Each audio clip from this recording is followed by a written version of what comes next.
Welcome everyone to another episode of the best top 5 show on the Explosion Network. Continuing this season's running theme of video games, I want to rank our top 5 favourite first-person shooters. FPSs have become the juggernaut of the industry from its humble origins of Wolfenstein 3D to the sales domination of the last 10 years of what is Call of Duty. The guests with me today are Kieran Marchant. Hey guys. And Jack Cruz. What's going on? Not a lot. Well, thank you for joining me today. No, thank you for having me. Yes. I gave you the furniture. I gave you the rundown before the show started, so we're counting down our 5 to 1 of our favourite FPSs. They're up to you whether you want to do them in any order or not. So I'm going to start with you, Kieran. What's your first-person shooter? So my first on this list is a game that's very special to me, considering it came out in an age where I started to fully be interested in video games and the campaigns of video games. Yep. And it also was a good bonding point for my dad and me, because my dad loves history, and his favourite time period of history is between World War I and World War II. So he loves the military aspect of that and anything to do with that. So my first game is going to be Medal of Honor Frontline on the PlayStation 2. Good choice. Because it is the first first-person shooter that I could really understand. Yep. And until Call of Duty World War II came out this year, it was, for me, like the best recreation of like the Normandy scenes that I could see. And it gave a lot of talking points for me to talk to my dad about, to understand what was going on, kind of like the historic relevance for everything that played out in that game. And it got to the point where, the World War II trope kind of got overplayed at that point. But Medal of Honor Frontline was the first one of those games that I ever played and ever truly understood, and it has a special place in my heart for me. Mm. Yeah, I can agree with that. Like, I remember getting that and just being blown away at the time of just that opening sequence, and then going through the levels, like hiding in that crate to sneak onto the submarine and all that kind of stuff. Yeah. It was a great game. I think I got it after when it was big, so I didn't come into it already experiencing other type of games, but I could still appreciate it. I got it for Christmas in, I want to say 2005, I think might have been the year it came out. Or whatever year it was. But I remember it was right after like the Saving Private Ryan hype. Like that movie came out earlier in the year. And I remember this game coming out and like seeing the ads for it on TV, and me and Dad were like super into like Saving Private Ryan and that kind of thing. And same thing, like we saw that and we're like, oh, we need to get that. And I remember putting it on like Christmas morning, did all the presents, got the game or whatever, and then like Dad been like, put it on, like I want to play this, and we put it in, and like that first level, and at the time like PS2, like nothing special. Now you go back and look at it, but at the time it's the most amazing thing, and like the bomb hitting the the boat and flying into the water, and the bullets flying through the like the water and hitting the soldiers, and that it was almost like a recreation of that first scene from Saving Private Ryan. It's a great game. It is fantastic, and I can remember like the tidbit that I always remember, and it's what makes me throw back to say it's such a game that Dad and me got close over, was that I remember every time I was using the M1 Garand in that game, my dad would either look at it and he'd be like, Americans hated that gun. Fucking every time that you empty a clip, it pings out and like you can hear the sound, and he's like, Americans hated it because they give away your position every fucking time it happened. And it was just like those small tidbits of like information that it wasn't always the game. It was just the experience that I have connected to that game. Yeah. A lot of mine are based off experiences too, like not how good the game is, it's just more your memories with it as well. Definitely. Yeah. Alright, Jack, what's your first one? My number 5 game is Battlefield Bad Company 2. Good choice. I thought these games, when they came out, were so good. Battlefield Bad Company and Battlefield Bad Company 2, because they came out sort of around the time when like that real battle between COD and Battlefield was starting to ramp up, and Battlefield had done a couple of things, and it was that modern warfare type sort of. Yeah, because before Bad Company it was mainly a PC thing. Yeah, exactly. Yeah. And then Bad Company comes out, and it's not what I love most about it was the story. Like I didn't play a lot of multiplayer for it, but The thing I love most about it was the story, because it wasn't like the modern warfare standard GI sort of story of the, serious kind of thing. It was like this ragtag group of like, the misfits from the army, and they're on this like crazy adventure. And I just thought it was a really cool take on that sort of, the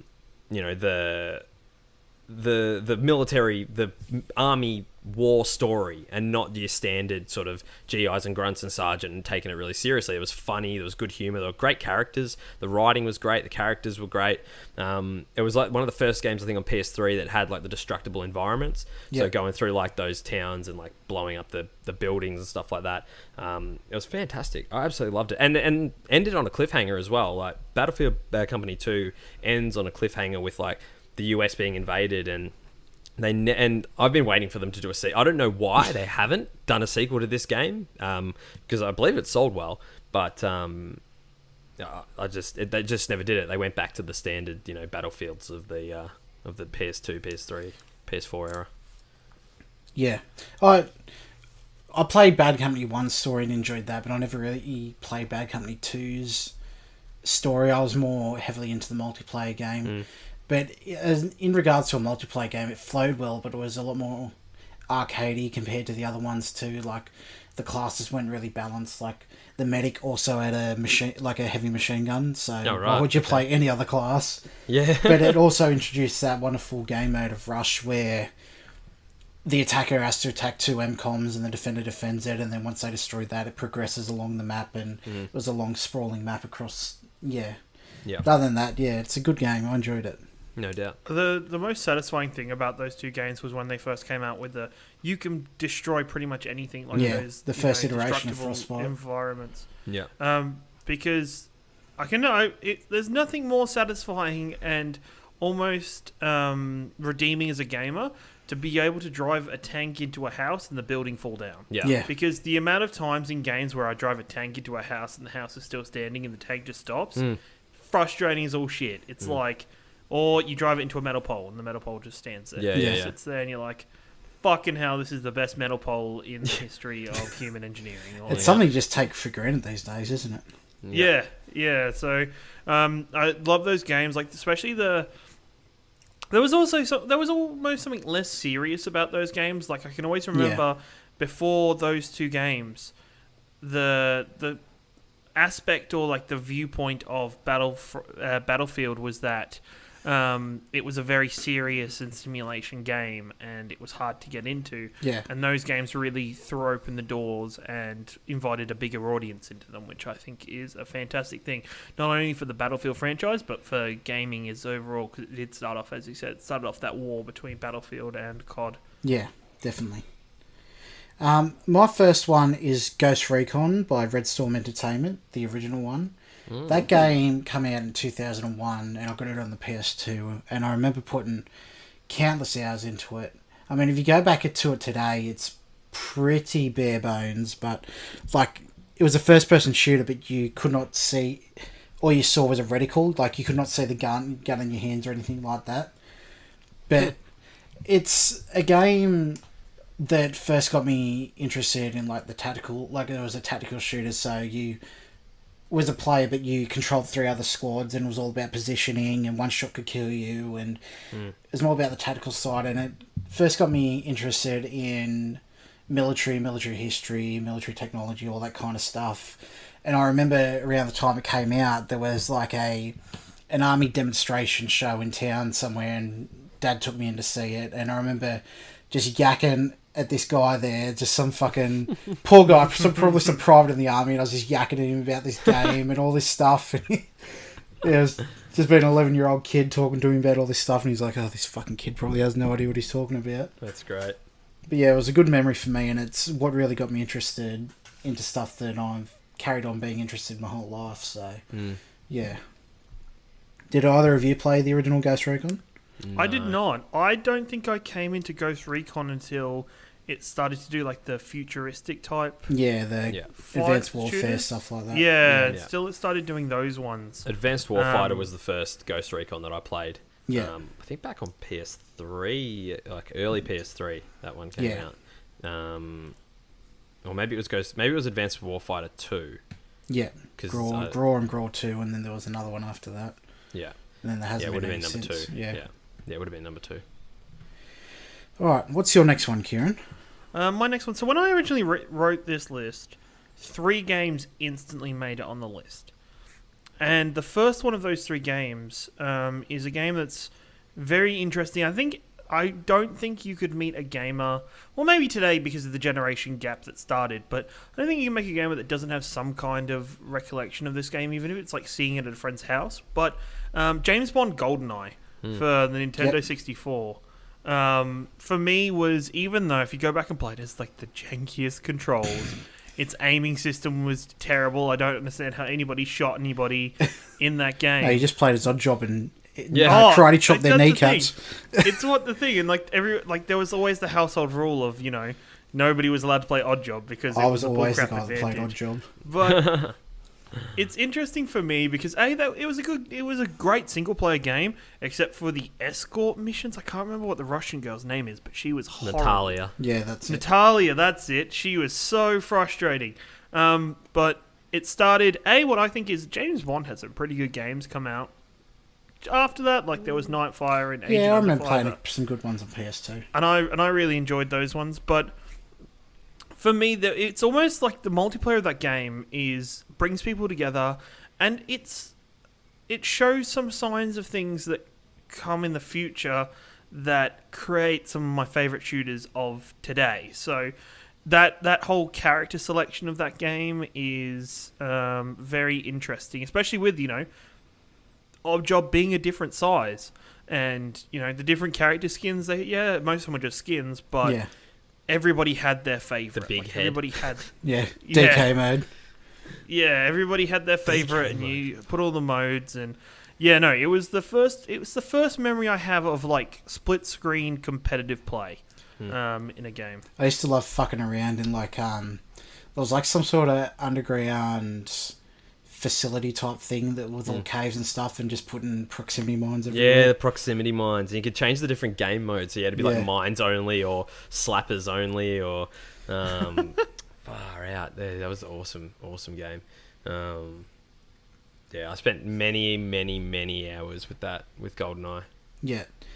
It's one of the few games too that my dad would play with us, me and my brother too, because he's not a gamer in any sense of the word, but it was one that he would play with us and enjoy it.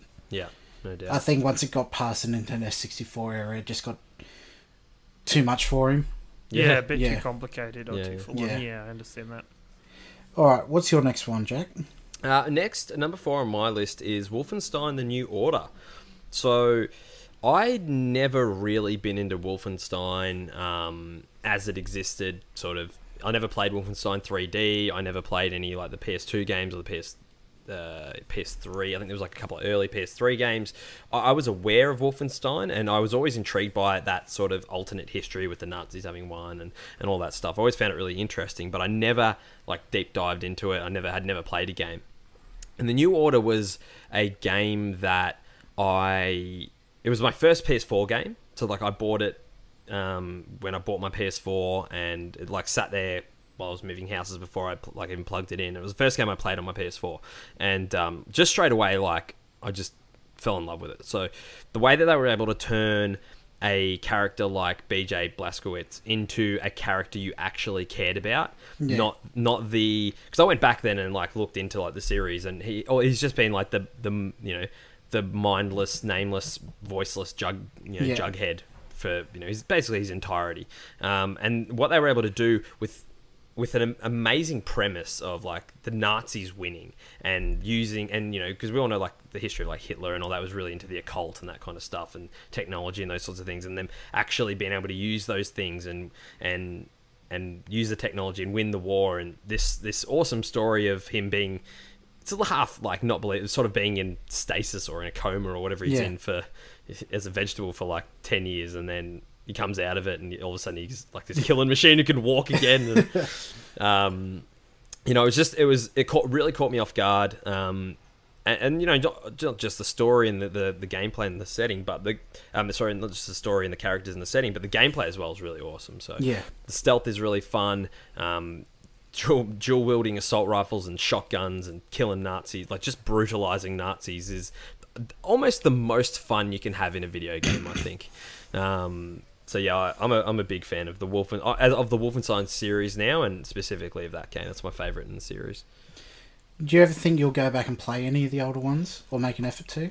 Yeah, I'd like to. I'd like to just, especially like 3D and that, and like go back and pay homage to the originals and just sort of see where it all began. And I'm not too interested in like the PS3 or PS2 ones because the PS3 one wasn't that great. Return to Castle Wolfenstein was pretty good. Yeah, so I'd like to think so. Yeah. Yeah, I can agree with that. Like, I really enjoyed the New Order.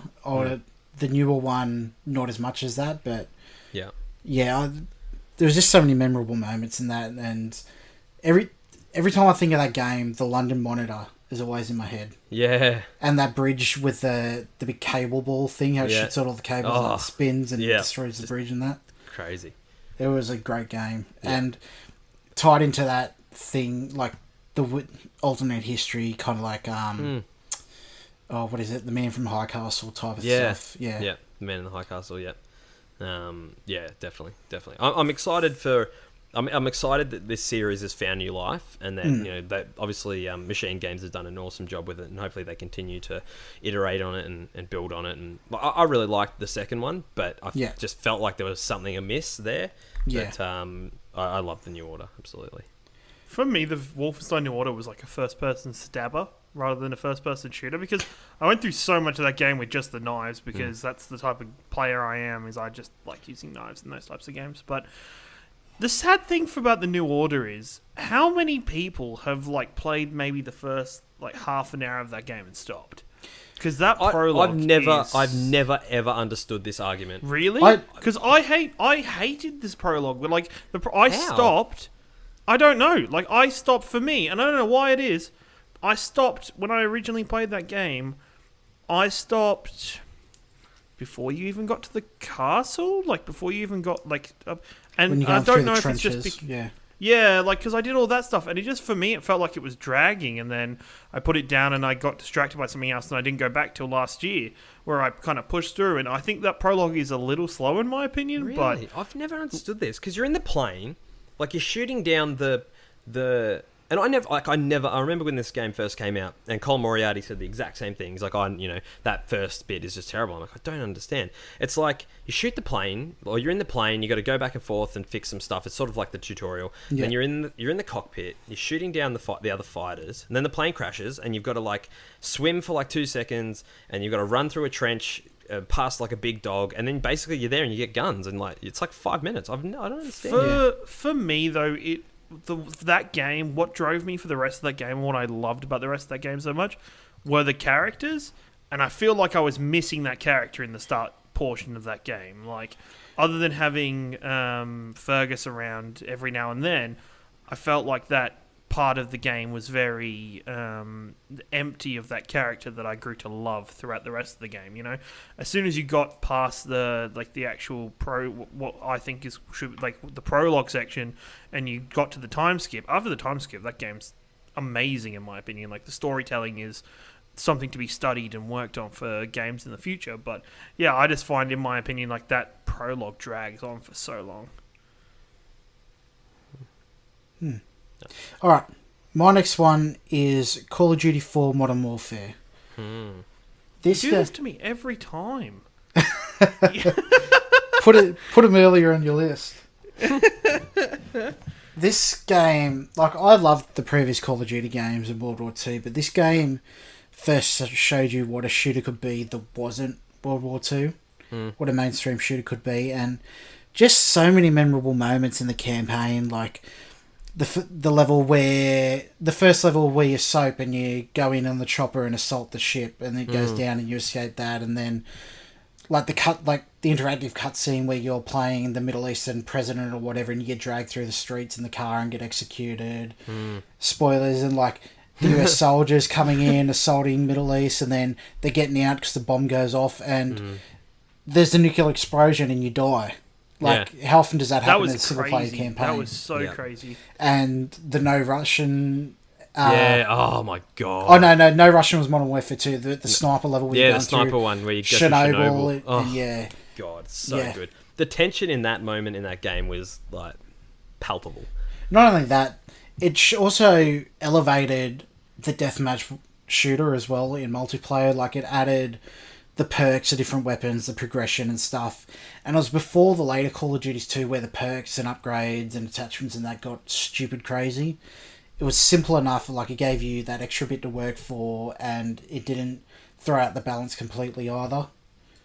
So yeah, I have memorable moments for that game, and I think it's the pinnacle in the series for me personally. Yeah. For me, that game has my favourite collection of maps out of any. Yep, it's also got the shooter. one DLC map pack. That's it. Yeah, like, it's everything. I don't think there's any maps where I would go, oh, I don't like this map. Yeah. As I do with a lot of other shooters. I remember putting hours just into Shipment, which was a small square with shipping, like, with cargo containers, because that map was hours and hours of playing, like, knives only or shotguns only or messing around with that and just putting hours into that with friends. And the story was something else. Like, Captain Price is one of my favorite, like, first-person shooting characters. He's such a badass, and there was just something about that game that stepped it up and brought it to a new level of, this is what a first-person shooter is now. Everybody needs to step up to this level. Yeah. This is what a campaign is. You need to be on this level for a campaign. Yeah. Like, Yeah, it sort of changed everything, didn't it? Yeah, there was so much to that game, and even just like how it iterated itself then in the future games of that Modern Warfare series was really important. And the multiplayer phenomenon that game started, probably, you know, a lot of games nowadays have that game to thank for why they're so big and able to make so much money. Very much so. Do you have any memories with it, Jack? Yeah. I echo. I never played any of the multiplayer. I think the first COD multiplayer I ever played was Ghosts. Like well and truly down the track. Yeah. I did, I loved the campaign. Like I said, it sort of changed everything from an aspect. Like I for some reason I like cared about those characters. Yeah. Like, it made you care about Soap, it made you care about Ghost, it made you care about like Price. Like, these were like characters that you wanted to like root for and succeed. And I don't know how they did it, because they were like just your shallow GI sort of type characters, but it did, like, you had an attachment to them. And then it moved into Modern Warfare 2 and in Modern Warfare 3, and you know the way that story evolved over those 3 games. It was just it like Kieran said, it revolutionized what the first person shooter market is now. Like, it was the moment. Modern Warfare was the like, and they were building to it with like World at War was really well received, but it was World the at War moment was afterwards. Was it? I thought World at War was was Call of Duty 1, 2, 3, Modern Warfare 4, Modern Warfare 4, Modern Warfare, then 5 was World at War. There you go. I thought. Then it was the game that like killed Medal of Honor. Yeah. Yep. Did indeed. Although that modern Medal of Honor they did wasn't too bad, actually.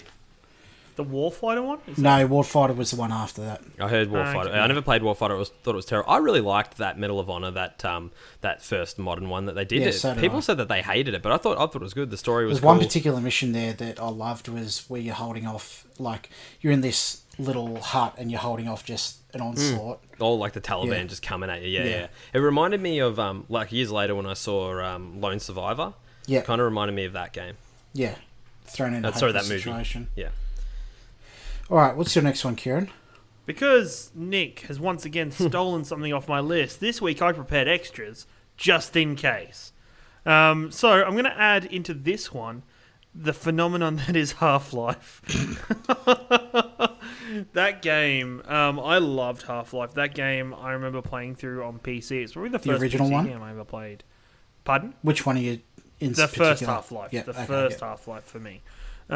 Because Half-Life 2... You're a dirty piece of crap, and you need to give me the episode 3 or Half-Life 3, please. But that first game, just having Gordon Freeman and just those characters with such the array of weaponry and the different guns, like the gravity gun, and just that element of the aliens and the storytelling through that, I found awesome. Just, it's one of those games that, once again, if I went back and played it, I'd probably think it was terrible. And I've seen people play it recently, and it looks really bad. But I can never remember, like, I can always remember, like, the first, like, 10 minutes where you're walking through Black Mesa, and you're, like, you know, walking around, interacting with stuff, and seeing the co-workers move around there, and then, you know, you go into the lab, and everything goes tits up. Yeah. But that game, you know, I've never loved the crowbar as much as that game makes me like a crowbar. Like, there's certain things where games have like an iconic weapon tied to them. Yeah. And for that, it's the crowbar is the symbolism of Half-Life and what that became for a gaming community, and, you know, started Valve, which, you know, probably without that game, we wouldn't have Steam, Counter-Strike. which is in Counter-Strike, and, you know, it's Fortress. ridiculous. Yeah, there's a lot. I played the original Half-Life, and I thought it was okay, but it really stood out to me when I played the spin-off games Opposing Force and Blue Shift. Blue Shift, you played as a security guard in Black Mesa, and you're just sitting there doing your job, and then it all goes belly up, and you're like, what the fuck am I going to do here? And you're just trying to escape. And then Opposing Force is you play as one of the soldiers that you fight against in Half-Life 1. The soldiers that come in and try to clean everything up. Try to clean up. And the tutorial of that game is pretty much the beginning of Full Metal Jacket. You have the drill sergeant screaming in your face, telling you to do all this stuff, and it's just, that's what stands out to me when I think of Half-Life as opposed to the Gordon Freeman side of it. Yeah. Okay, fair enough. I played Half-Life when I got it on PS2. It was actually the same Christmas that I got Frontline. And it would have been around the same. I remember like playing through it and enjoying it for like the first couple of hours, and then somehow there's like a bit where you go down like an elevator sort of thing, platform, like a floating platform, and somehow I managed to fall off the platform and somehow save the game while I was falling, and so I was just in a perpetual state of dying, and I'm not sure how or why it happened, but that was the end of Half-Life for me. Oh. Alright, what's your next one, Jack? Well, I'm going to, seeing as Kieran's, I didn't know we could swap things out because of Double Up. So Medal of Honor Frontline was actually my, it was going to be my second pick, but I'll move my third pick down to 2 and I'll chuck in one here. But Doom is my is one for me. So the most recent one specifically that was that's been released for PS4 and Xbox One, just like similar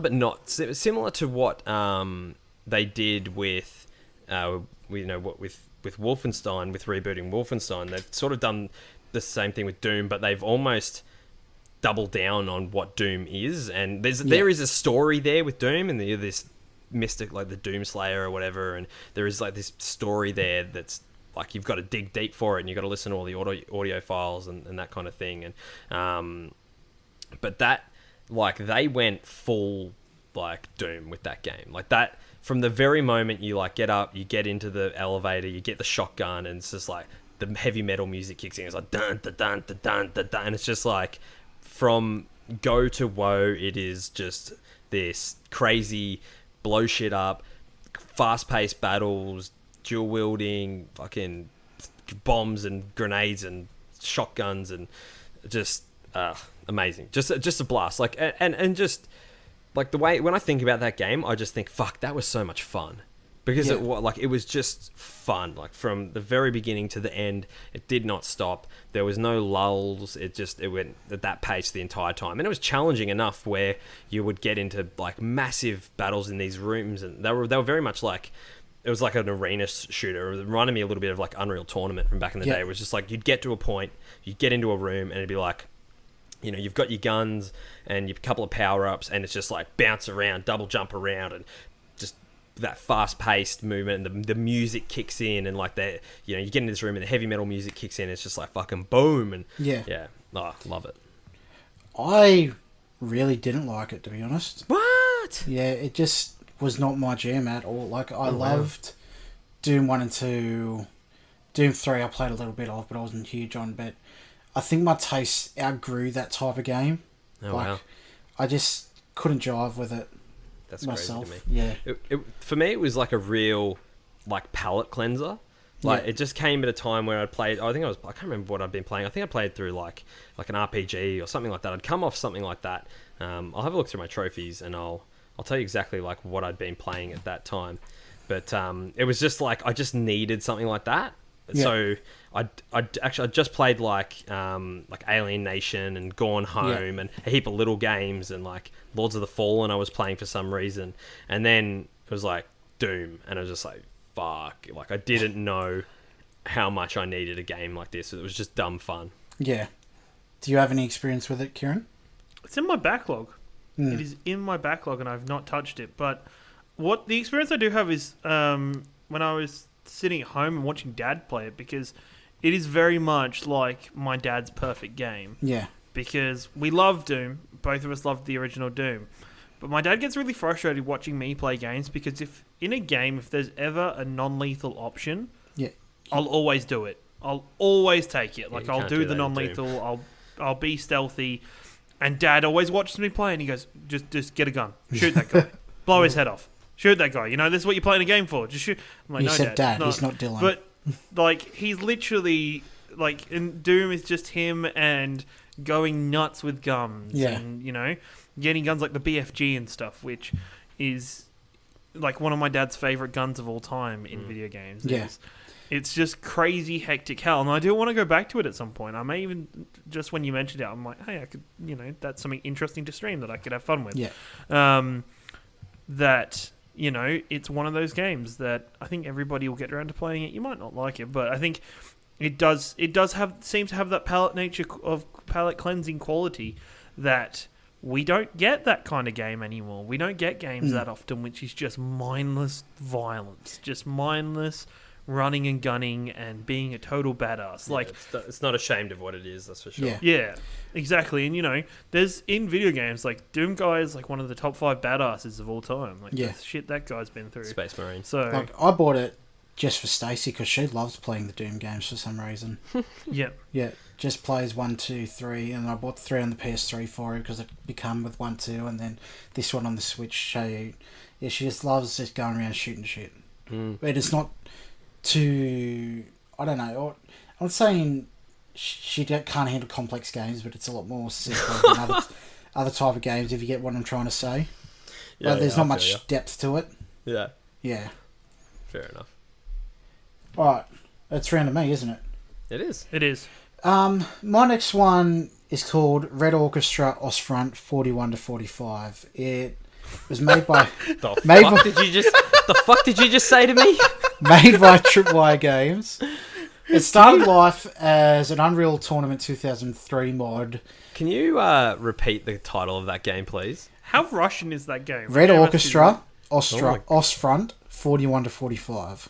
Ostfront Russian, 41 to all 45. Sounds like a unreleased Square Enix RPG from the mid 2000s. Yeah, as I said, it started as a mod, and then Nvidia ran a competition way back when called Make Something Unreal, and the winner of that competition got an Unreal Engine license and money to make a game, and then they brought out this game. Yeah. And what it is, it's I forget how many players it was. I think it was 24 players aside, but it was a World War II shooter, but it included gruesome. Hey, oh, you're looking it up? Yeah. I was looking at some screenshots. Got some limbs hanging off and shit. It's to compare it, it's similar to a Battlefield game, sort of, as if it's two forces fighting combined arm battles against each other, and you got to capture points. But it's leans more on the realistic side, and just the fact of all the classes are limited, so you could only have one sniper a game, 2 machine gunners, a couple of enemy tank guys, and the rest were just all basic riflemen. And it just made being a rifleman fun too. You shot, and you'd have to click the button again to cycle the bolt. And it's just the way that it would all come together, and the map designs and the history behind it just captured my imagination back when I got it. Be years ago now. I'd put hundreds of hours into it. Yeah. back when I first got my own personal first gaming PC. Yeah. Yeah, it's not a very well-known game, but now they've made... The Tripwire's evolved into they've made Red Orchestra 2, a Vietnam version, and they've done the Killing Floor games. Oh, yeah, cool. Yeah. Nice. Yeah. No, I have no experience with Red Orchestra. No, I can't imagine many Nor do people I. would. But I do want to say that I admire, and one of the things I love about you, Nick, is your niche of video games. Your niche of this, like, as realistic as possible, like, survival shooters. These games like Escape from Tarkov, and, you know, any game that has, like, a really... Oh, okay. Oh, of course it's coming in this list. I'm going to quit the podcast before you say anything about that. But, that game, and just, you know, that's why when I saw, like, not a first-person shooter, but when I saw Kingdom Come Deliverance come out a couple weeks ago, I was like, that's a Nick game. Yep. That right there, that's a fucking Nick game right there, and no shit, you were loving the crap out of that game. So, I admire that you have your niche of games, and you stick to them, and you share your love for them. Yep. So, I appreciate Know what I like. Yep, no doubt. Refined palate. A man who knows what he wants. Yeah. All right, Kieran, what's your next one? A game series that keeps popping up in our top fives that we've done, all the episodes I've been a part of, is Halo. Halo's been very involved in a lot of things with our favourite weapons or our favourite vehicles and stuff. And so I looked today, because I knew Halo had to be part of my list. But which Halo? Because... So you go with the original? Is this a... No, so I'm talking about the franchise at the moment. Right. And so I loved each of them, but my favourite Halo and the Halo I've put on this list is Halo Reach, which is kind of the odd one out of the actual franchise, because it's the second game without Master Chief in it. Mm-hmm. It came out at a weird time where some of us were a bit confused about, you know, is Halo 3 the last Master Chief game? Do we get another Master Chief game ever? And Halo Reach was this amazing story of real characters. Like this, we've been so long with Master Chief and Cortana, and that, you know, that small pocket of characters in this world, and how big they are in the world, sure, but we've had their story. It was so nice, and ODST I didn't connect with that much. ODST is probably my least favorite. Is that the one you play as like the squad of Master Chiefs? Well, yes, like Reach is. Oh, so okay. Reach is ODSTs? You just the basic grunts then? You're a basic, you're a basic soldier. Like ODST is a orbital drop space trooper or some shit. Yeah. And you were like somebody who got dropped into a city and you had to work from there. I didn't connect with it as much, but yeah, Reach is about Spartans. So more Spartans like Master Chief, and it's a prequel. So it's a prequel to the events just before Halo, the first Halo. So in Reach, you actually go and collect Cortana from her inventor. You have to deliver it to the ship that Master Chief is on at the end of the game, and you grow to love the characters. You're playing Noble Six, who is a brand new member of their team, and each character has their own specialties and whatever. But there's nothing more, and minus, well, pretty big spoilers. The end of that game, you deliver Cortana to the ship, and the ship leaves without you on it. Oh. And then you have to. The ending scene of that game is you trying to survive as long as you can against an endless wave of grunts, of like elites just constantly flooding you, and you slowly run out of ammo of all your guns, and then you kind of have to, you know, resign to your fate. Yeah, and sounds very similar to that Medal of Honor mission too. Yeah, you kind of resign to your fate and you go down swinging, and that game had so much character that I didn't think Halo could produce for me. Halo, for me, is never... It's like a cool action sci-fi movie. For me, Halo is... I don't overly care about the characters. I don't care about Cortana and Master Chief. That changes a bit down the road. But that game, like Reach, really created a special, you know, appreciation for character development for those games.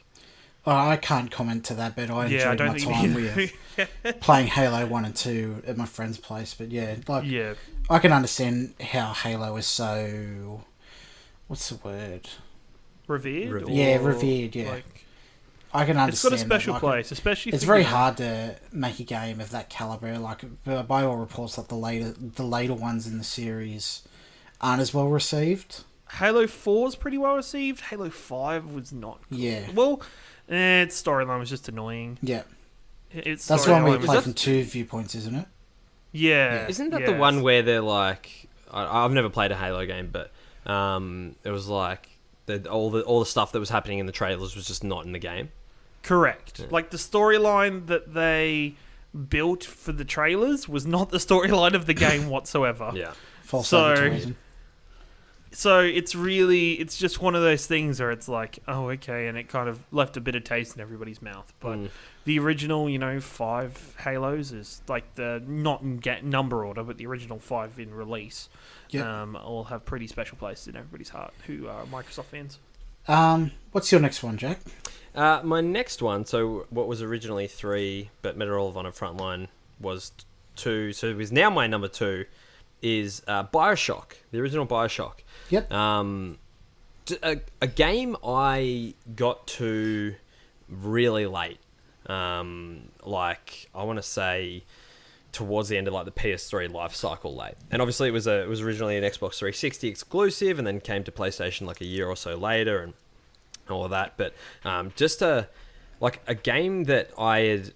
Like, it was one of those games, there's always like that big game that you miss. There's always like, everyone's got that 1 or 2 games that they never played, that everybody loves, like, that they've never got to, whatever. Yeah. Like, some people haven't played a Final Fantasy, some people haven't played a Metal Gear Solid, and that was Bioshock for me. I'd never played Bioshock. And everyone always talked about it like it was this amazing thing, it was this great game, it was this awesome first-person shooter, and I looked at it and I'm like, I remember seeing like screenshots, I'm like, it's just like...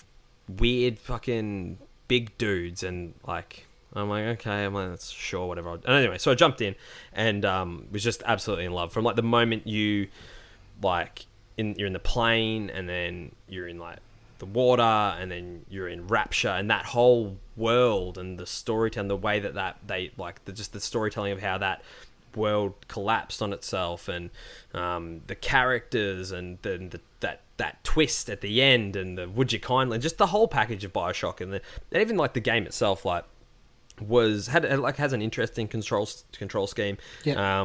But like the what are they called in Bioshock, like not your magic but the bioplasmids. I know what you're talking about. Plasmids or something. Yeah, I think the plasmids and like just mixing those up and having different like combinations of that with the different guns and it can be quite like another big portion of Bioshock is it can be quite scary as well. It's like it's very horror. Like that, especially in the early parts when you just sort of like ammo is scarce and you're just sort of cruising around and there's bloody like the splicers or whatever, they're freaky and they run up on you and then like the first time you encounter a big daddy and it's just this like it reminds me of like it's like a small scale Horizon where you're like fighting the big like dinosaurs or whatever. Aren't they also they can be non-hostile unless you go after the little sisters? Yeah, so they will walk around and patrol an area as long as you don't fuck with them or don't directly annoy them. There's some mechanic about like you can avoid them or they can be on your side or something like that. But yeah, I mean, the only negative I can like many games falls under the and games are getting better at it nowadays, but fell under the trope of having to have the big bad boss fight at the end. Whereas it did not need. It was like, oh, he's Andrew Ryan, he's got heaps of plasmids in him, and now he's this big scary monster. And it's like, did not need to do that. It could have just been, you walk into the room and you shoot Andrew Ryan in the head, and that's the end of it. But they turned him into the big bad monster. Reminded me very much of Batman Arkham Asylum. It's like this awesome game that leads up, and then the end boss fight is just like super jacked Joker. It's like fuck. Yeah. It was pretty much exactly the same as that. But that game, it holds a special place in my heart. It's in my like top 25 like favorite games of all time. The world that they built as well, like attached like with Bioshock 2, Bioshock Infinite. I never played Bioshock 2, but with Bioshock Infinite and the way they all tie in, I think is really, really brilliant.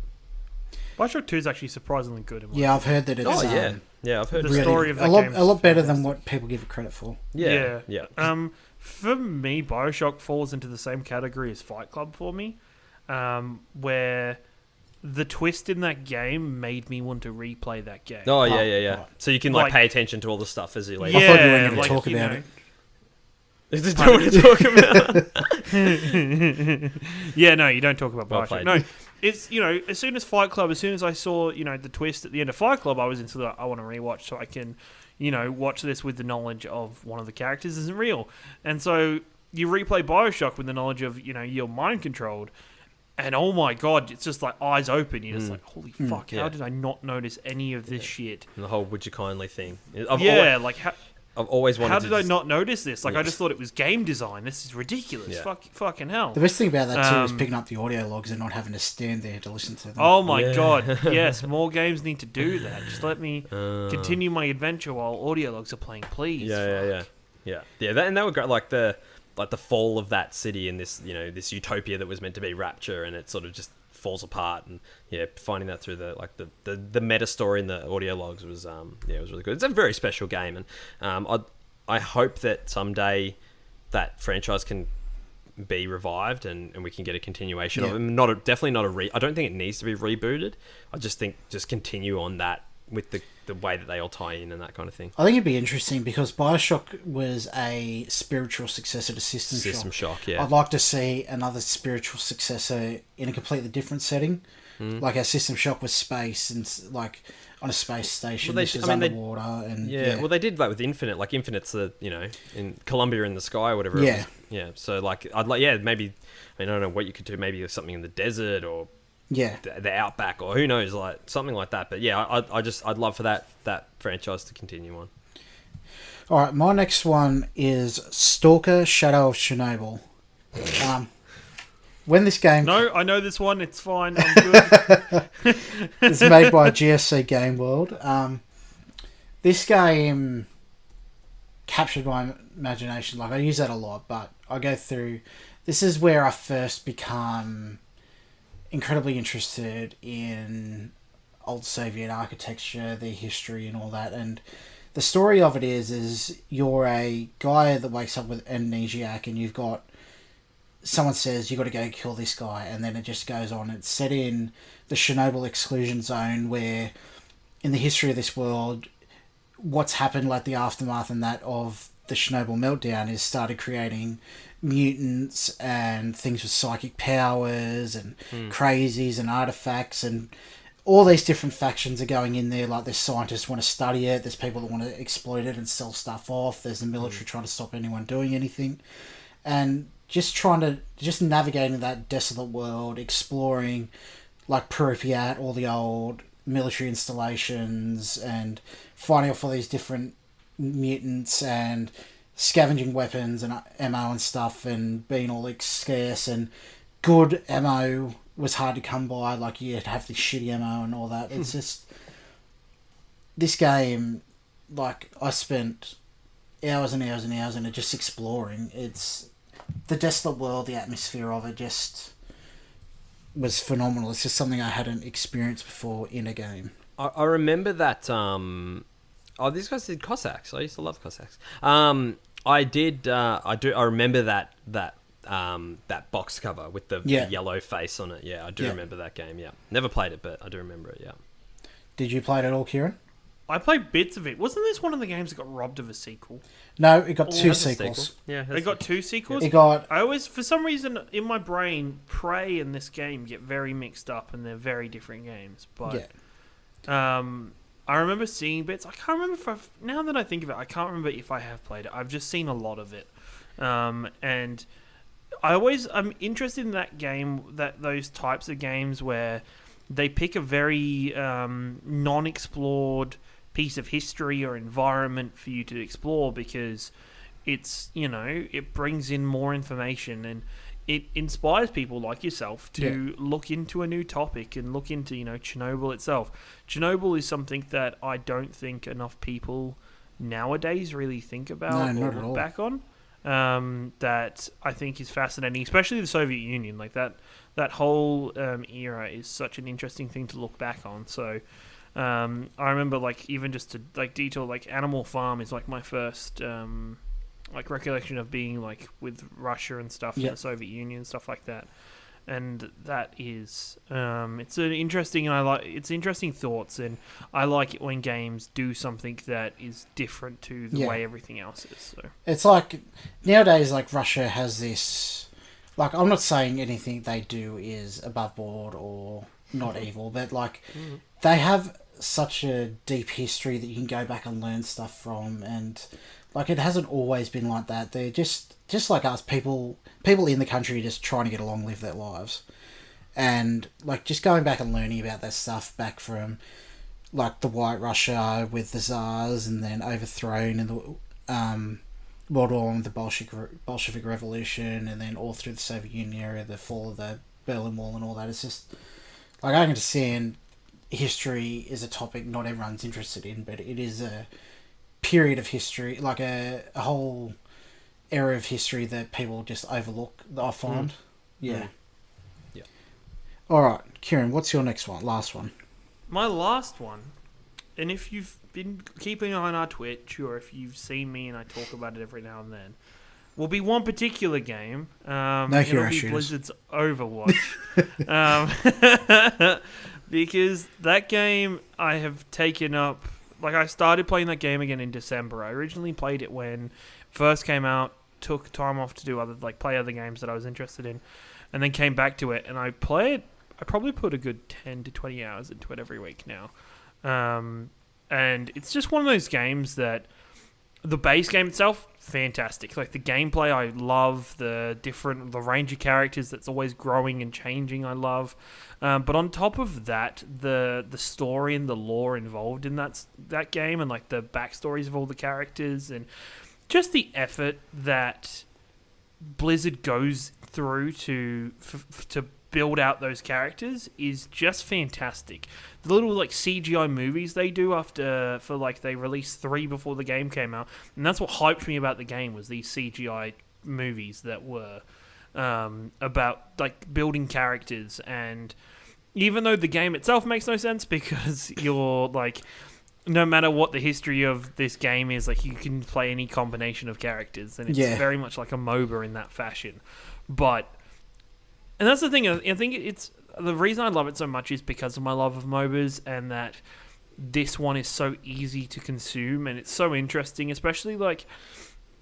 And I find it fascinating talking to people who play Overwatch on console. So, like, friend of the show, Sam, from the Casual Cast and Banter Lab, he plays specifically on console, and I have chats with him about it. And there are characters that he doesn't see on console because there's no auto aim, and it's a pain in the ass. Like, there's the Widowmaker's one of the snipers. Yeah. He's like, that character's never in console, because nobody can play it. And it's like, oh, okay, shit. Like, there's such a difference between the games, and so much that Overwatch has spawned. Like, it's been going for 2 years, doesn't seem to be slowing down.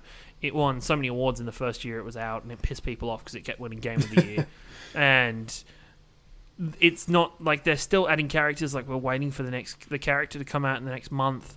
Overwatch League is currently going and is massive. It's for me it's a phenomenon, and I love that game, and I'm happy for to play it more and more with anybody who wants to play. Well, Blizzard, better than anyone, treats their games with love. They like, just the other week there was a patch for Warcraft 3.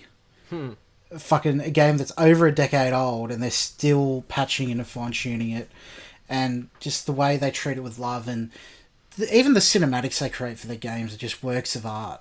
I remember like Diablo 2 back in the day, and like just the cinematics that they had for those games were and this is like way back in like the early 2000s, and on like playing it on like a rundown PC, and it was like the best thing I'd ever seen. Like I'm not as enamored with Overwatch as you are. It's so far from my niche. It's like the opposite end of the spectrum of your but niche. I can still... You don't... Wait. You have unlimited ammo? What is this? But my problem with it is I don't have a character that I'm any good at. I think the best at it I am is Torbjorn. I just put down a fucking turret and repair it every now and again. Oh my god, your player get me started. But just the community around it, not even the community, but if you find a group of friends to play with, like yourself and Dylan and your group of friends, like, it can be just elevate the experience. Yep. Definitely it is. It's one of those games that playing with friends makes it 10 times better, and having, stories and stuff. Like, we play random heroes or mystery heroes quite a lot, and every time you die, you get a new hero. Yeah. And everybody has, everybody has characters that that's their best character. Yeah. And just that feeling of, like, friendship and understanding of each other that, the moment you see one of your friends is on their main, you're like, okay, we got this game now. They're just going to tear it up. They're just going to go, and it's just... I mean, it says something to me, too. Like, my favourite character, I cannot play at all. I'm awful at him. Who are you awful at? McCree. Who's your favourite character? McCree, Jesse McCree. Yeah. I knew. No, I just love Junkrat, just because... I remember the first time I ever played him and I heard that there was an actual character in a video game that said Cobber. I was like, holy shit, awesome. This is like, they're so goddamn Australian. Yeah. And it just makes me so happy to sit there and, the characters have such personality and such interaction that it's, it's hard not to fall in love with the characters. All right, Jack, do you have anything to say about Overwatch? Do you ever played it? I do not, no. Nothing to say about Overwatch. All right. What's your last one, Jack? My last one, and my favourite first-person shooter of all time, and I'm just going to double-check real quick what it is on my top 25 list. Top games list. I think we've both got the same top game. It's number 7. yeah, I think we've both got the same top game. Yeah. Mine is Escape from... No. My favorite first-person shooter of all time is Far Cry 3. Far Cry 3 is, again, like a couple of games, just absolutely caught me off guard. And there's a few different reasons, like, I really loved this game. It's the first game I ever played with a surround sound headset. So I went from just playing games through the TV for, as long as I'd been playing games. And the first... Like, I remember the first time playing this game, and you just get out into the world, and all you've got is, like, a shitty handgun and, I think, a knife, maybe. And, like, cruising up on, some of the patrols, like, Vasa's patrols, and you're in the grass, and you try and, like, shoot them, and then you gotta, like, run away and hide. You're, like, sitting in the long grass. And I remember, like, having my headset on and being, like, hearing, like, the footsteps of the enemies, like, behind me and to my right, and being able to, like, turn around and, like, fucking pop. But I love everything about Far Cry 3. Some people think that the protagonist is shit, but I actually really like Jason Brody. I think that the game, like, is what it is. Like, it just gives you a guy who is not fucking Rambo. He's not BJ Blazkowicz. He's not, Super Soldier. He's just like a bro dude who's, like, on holiday with his, like, bro dude friends, and then they get on this, like, tropical island, and then there's just these, like, fucking random locals who just, like, fucking shit up, and drugs and kidnapping and murdering and stuff, and it's like, fuck. And there's, like, local tribe, and it has Vas, which could be, like, my favorite villain of any game ever. Just an awesome performance. What's his name who plays Vas? It escapes me now, but just that character. Like, when you first meet him and you're in, like, the cage or whatever, and he's like, do I tell you what the definition of insanity is? And, like, he's just, like, he's eerie and he's creepy and he's, like, charismatic. And spoilers for Far Cry 3, but have you guys played it? I have, yep. Yeah. Like, halfway through the game, you kill him. Yeah. So, like, he's the big bad, and you're like, cool, this is going to be... I think from that point on, it lost me.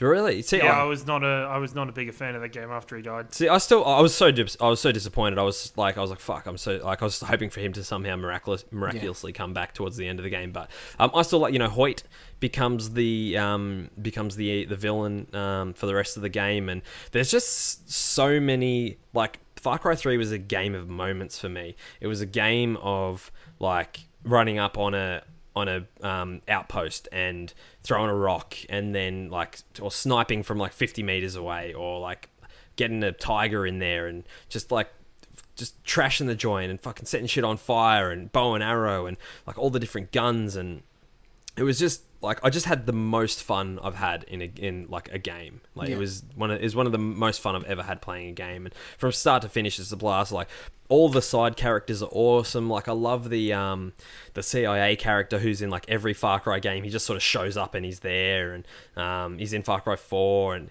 you know the guy with the plane. Yeah, I'm just thinking previous Far Cries. Oh, that's what I'm thinking. Yeah.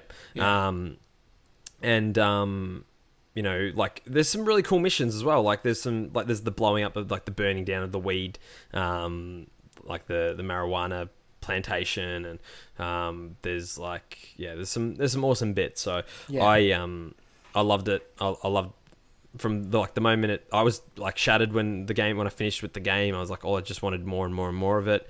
I'm super like I cannot wait for Far Cry 5 to come out. It's an amazing game. It's up there for me, but my favourite is Far Cry 2. Like, Far Cry 3, you progressively get... Like, you start off with nothing, you progressively get more powerful, better get guns, upgrade, craft this, get better this. But Far Cry 2 for me was like... The world is hostile and it stays hostile. You don't get any better. It's like... Your guns... Because it's set in Africa, and... The beginning of the game, you got malaria, and you have to find medicine to treat the malaria, and because they're in Africa, they've all got shitty old weapons that aren't maintained properly, and the weapons you get break, and you're like, oh fuck, I'm in the middle of a firefight, my gun's jammed. They wear down. It's like, I can appreciate Far Cry 3, but it's not my favourite. And as much as I'm keen for Far Cry 5, I'm worried it's just going to be the same again in a different setting. Possibly. I think what... Like, I really liked Far Cry 4 as well, but I think what let me down on Far Cry 4 was the story, and that the protagonist was not very interesting. The side characters were not very interesting. Like, the side characters in Far Cry 3 were awesome. Like, there's this tribe chick who's like, is she crazy? Is she not crazy? She's pretty hot, but does she want me? Does she not want me? There's this sort of, like, thing going on there. And then there's the black dude who's, I forget his name, but he's, like, the kind of local guide guy, and he's sort of like your mate, but is he going to double cross you? And, like, the villains were... You know, like, even Hoyt, I thought was, like, fine. Like, he was... You know, he wasn't Vass, and Vass was amazing. But, you know, Void was still a good villain. But even in Far Cry 4, the... what's his name? Pagan Min. Like, he was really good, but there was not enough of him. What I loved the most about Far Cry 4 is that you could finish the game... in like the first 5 minutes. Yeah, just when he goes away and you just stay there, wait for him to come back. And he comes back and you finish the game. Yeah. And he literally explains the whole plot and all the twists and everything for you. He's he tells you like right then and there. Yeah. It's a cool touch. So I hope that... I'm a little bit worried with Far Cry 5 as well, because I feel like they're going... Because they're like, I can play as any one of these characters, and you'd like, you know, there's... I haven't paid much attention to it because I do like to avoid trailers and spoilers and that kind of thing. But I've seen some of the stuff where it's like, oh, you can play as this character and you can have this side character with you, or you can play as... Like, I don't want to be that... Because what I loved about Far Cry 3 was that I felt like not relatable to the character, but I felt like this could be a real story. Like, there's a character here that I can, you know, get behind, because he's just like a dude bro with dude bro mates, and he's just trying to like survive, and like he's fucking scared, and his brother's kidnapped, and his friends are all kidnapped, and his girlfriend's gone, and like he just wants his mates back. Like, that's all that it was, and there was like a story that I could like get behind. But for like Far Cry 5, if you just like and I had that issue with Far Cry 2, was that there was no personal story. There was just, you were the nameless, voiceless, you know, camera behind the gun. Whereas Far Cry 3, and even 4, there was a story, but I'm hoping that if I feel like Far Cry 5 is going back to that Far Cry 2 thing, where it's like, oh, you just pick the avatar and then you go and play. Do you have any memories with Far Cry 3, Kieran? Nothing like huge, except for Vass. Like, for me, Vass is on the same level as Mark Hamill's Joker in Arkham Asylum. Yep. That he holds such reverence for me as a character that I just love it. Like, for me, comparing him to Mark Hamill is a massive respect. I think it was Michael Mando Yeah, he's also on not Black Mirror, Orphan Black. Yeah. And so, he was fantastic. And for me, it was a disappointment as soon as he died, because I was like, okay. White crap, guy, Overlord white guy villain. Yeah, I'm like, I've actually killed this guy that I've been chasing.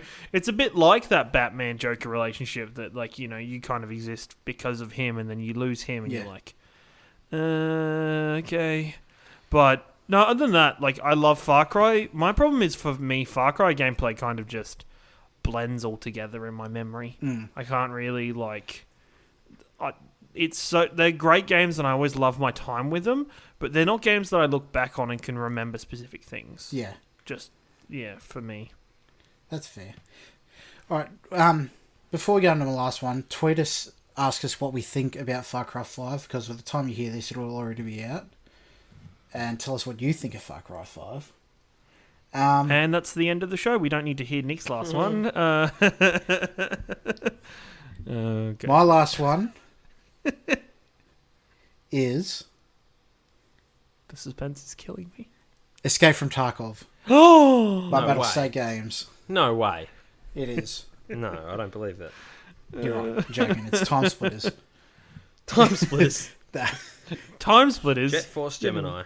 No, Escape from Tarkov is a game.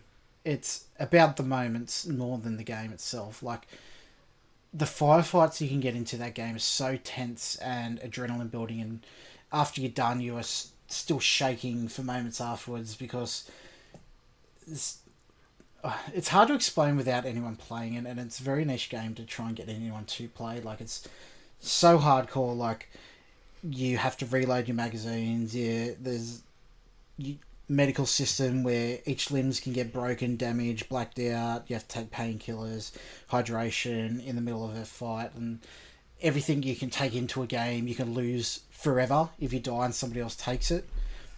Or you can insure your gear, so if you die and nobody takes it, you get it back then. Just the fact that there's goddamn insurance in a game blows my mind. Is that with you use in-game currency to purchase the insurance? Yeah, or so there's no real money. It's like money you earn through the game. Like, the loot that you pick up, you can keep or sell to traders and buy stuff off traders. And there's the last, like, 2 or 3 months, they've introduced quests as well. That, like, you have to build reputation with the traders that build reputation like you, and the traders play off each other. So if you build a reputation with one trader, you lose reputation off another one, because they're, like, at odds with each other in the game's, like, lore and stuff like that. It's just, at the moment it's in a beta state, but just the moments you have in that game just elevate it to above anything else that I've played. I was watching you play it today. Well, kind of. My internet at the place of my work is currently really bad. But I was watching you play it today, and I was just so... It's like one of those games where I watch it, and I'm like, I'm going to play this game at some point. And I know it's coming. It's coming. And it's just like, you just had your night vision goggles on. You were, like, flicking through menus while shooting at people. Yeah. I'm like... Oh God, fucking hell! Like, this is some righto. Okay, it's just it's. I love, once again. I love how much you love this game, and I love making fun of how much you love this game, because it's just a meme. But it's, to see how often you play it and how much you love it and you're excited. It's not even the real game yet. It's not even like the full thing. It's just, you're not even at the moment. The full game is going to be, you have to escape all these different instances to eventually escape Tarkov in itself, and you have a hideout, and and there's persistent damage and stuff like that. But at the moment, it's just you boot up an individual, like, instance raid, it's called, with other players in it, and you have to get out. But that's all it is over and over again. There's no kind of...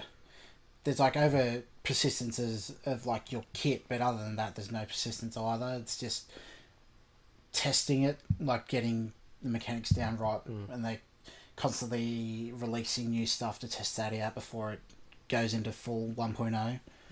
Yeah, definitely. And it's one of those things where we recently got asked, well, it'll be a couple of weeks ago now, we got asked questions about whether Tarkov would ever come to console, and Dylan and me were both instantly like, no. No, I Not a can't. chance, I can't see it ever coming to a console myself. Just not even the fact with the menus and stuff. Like, you could do it clunkily, but there's also so many finicky controls. Like, you use the mouse wheel to scroll up and down to change your walking speed, and you hold C and you press up and down to change your stance height. So you go from crouch, and then there's like 15 or 20 different levels of like crouch height and what? peaking, and you can swap scopes, swap magnifications on the go, and there's like lights and stuff and night vision stuff that you turn on and off through the game as well. It's a game that like I feel like I'd love to play, and there's been games like that before that I've like tried to play, but I just don't have the attention span for it. Yeah. And like I look at that and I'm like, oh, it looks so cool, and like I could like the nitty gritty of like how realistic it is, and I liken it to how I used to try and play, and this is like a weird comparison, but stay with me. I used to play like the cricket games, and I would play like a test match, and I would try and play like a full 5-day I'm like, I'm going to play a 5-day test match every ball, and I'm going to leave balls and block balls. I'm not going to play any shots, and I'll play a full 5-day, and I'd get like 5 overs in, and I'd be like, simulate, kind of thing. So like it's similar to that, in like I watch it and I watch you play it, and I've watched a few. Like I always see you every like most of the time when you're hosting someone on Twitch, it's someone playing Tarkov. Yeah. And like I jump in and I love like the deepness of it, and it's like I'd love to be able to get lost in a game like that, but I just know that my attention span wouldn't be able to hold me in there. I'm going to link like a video in the show description too, to kind of it shows the kind of stuff I'm trying to explain, just the tension of the firefight. It's like 2 guys versus 6, and just the way they're frantically trying to communicate, going, he's over here, you cover this way. Are they speaking in Russian, or are they speaking in English? No, they're English. Oh, good, English. good. Disappointed. But yeah, it's, like I said, it's niche. It's a niche of a niche, but it's something that just speaks to me on a deep level that I just love. This has been the longest episode of Top 5 yet. Thank you both for being on. Thanks for having me. You can email You're welcome. themes and topic suggestions to donut@explosionnetwork.com. I'd love it if you rate and review us on iTunes. If you don't use Apple accounts, you can do other things for us as well, like Hand jobs. word of mouth, telling your friends, spread the show that way, because we don't really spend much on advertising, so your word of mouth helps a lot. Just tell people about it. Go, hey, you like Top 5s? Come listen to this show and other shows on the Explosion Network. You can find everything else the Explosion Network does at explosionnetwork.com. You can find all of us streaming over at twitch.tv/Explosion Network. You can find Kieran at... Your boy Ringo. And you can find Jack. Plug everything you do for us. You can find me at Cruisy_mate pretty much everywhere. It's KRUSEY _mate. Except YouTube, which is minus the underscore. Check out It Is What It Is over on We Are 8-Bit. Head over to Twitch. Give me a follow there. And yeah, keep on keeping on. Thank you again, everyone, for tuning in. I hope you've enjoyed yourself, and see you in a fortnight. Bye. Bye-bye.